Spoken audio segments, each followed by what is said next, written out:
Ini informasi yang katanya tanggal pendaftaran buat seleksi ujian kerja di Korea. Apa benar? Hayo diskusi. Assalamualaikum, annyeonghaseyo.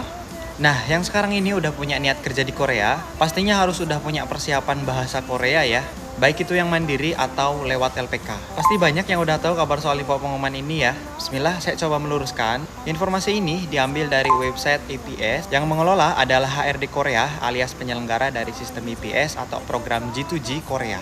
Nah, informasi ini masih simpang siur dan belum pasti. Pemirsa coba perhatiin di sini ada waktu atau tanggal 5 Februari 2024. Banyak yang kira kalau ini adalah tanggal pengumuman pendaftaran. Tapi coba lihat keterangan di sampingnya. Announcement of test date, yang artinya pengumuman tanggal tes atau pelaksanaan ujian. Nah, lebih tepatnya kalau untuk tanggal atau periode daftar itu ada di bagian keterangan sebelah kiri, registration period ya. Dan ternyata di sini juga keterangannya masih undecided alias bimbang atau ragu. Masih dalam rencana dan belum pasti. Tambahan, entah ini kesalahan atau error dari websitenya, judul pengumumannya ini ditulis negara Nepal bukan Indonesia. Tapi untuk alamat kantor BP2MI sebagai panitia pelaksana ini bener ya. Buat mastiin saya coba cek detail dari jadwal ini, ternyata aslinya judul pengumumannya itu emang untuk Nepal. Tapi salah tulis buat lokasi negaranya malah Indonesia. Jadi intinya informasi ini masih jauh dari kata pasti. Tunggu kelanjutannya. Yang lebih pasti buat pengumuman pendaftaran dan pelaksanaan seleksi ujian bakal diumumkan lewat website BP2MI. Ini contoh pengumuman tahun kemarin ya. Bukan maksud ingin mematahkan semangat yang dari lama udah persiapan buat ikut ujian tahun ini. Tapi ini kabar gembira juga buat yang masih kurang dan belum persiapan sama sekali untuk mulai belajar dari sekarang. Terus buat yang masih pesimis juga, biar bisa berubah jadi yakin dan optimis. Tenang ya, masih banyak waktu buat belajar dan latihan. Nah, banyak yang tanya juga, Kak, berapa lama sih waktu cukup atau singkatnya buat belajar atau persiapan ujian bahasa Korea?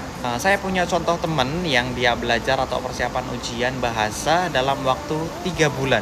Dan ujian IPS topiknya lulus, dapat nilai tinggi. Dia ini benar-benar niat fokus ya, siang dan malam kejar target buat belajar. Walau waktu belajarnya singkat, tetap ada kok kemungkinan bisa lulus. Jadi jangan pesimis dulu, tongsok loba alasannya. Buat yang nggak mau ribet proses kerja di Korea, bisa masuk LPK ya. Sekalian jawab yang tanya, Kak, dulu masuk LPK mana? Saya dulu belajar di LPK Busan, Majalengka, Jawa Barat. Boleh ya?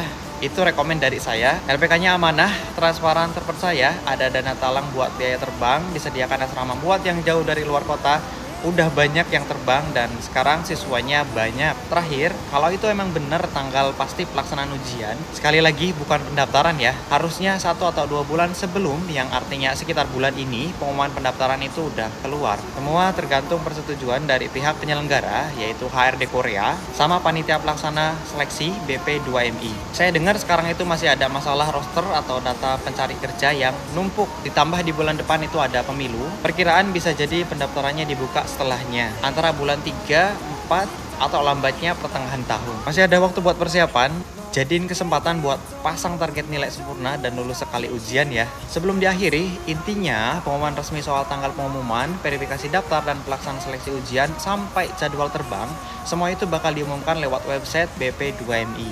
Jadi pemirsa bisa cek secara berkala. Nah, bisa cari di Google keywordnya itu pengumuman G2G Korea BP2MI. Buat yang setuju dengan pendapat saya boleh like, yang mau tanya atau diskusi boleh isi kolom komentar, follow juga akun saya biar nggak ketinggalan informasi seputar kerja di Korea.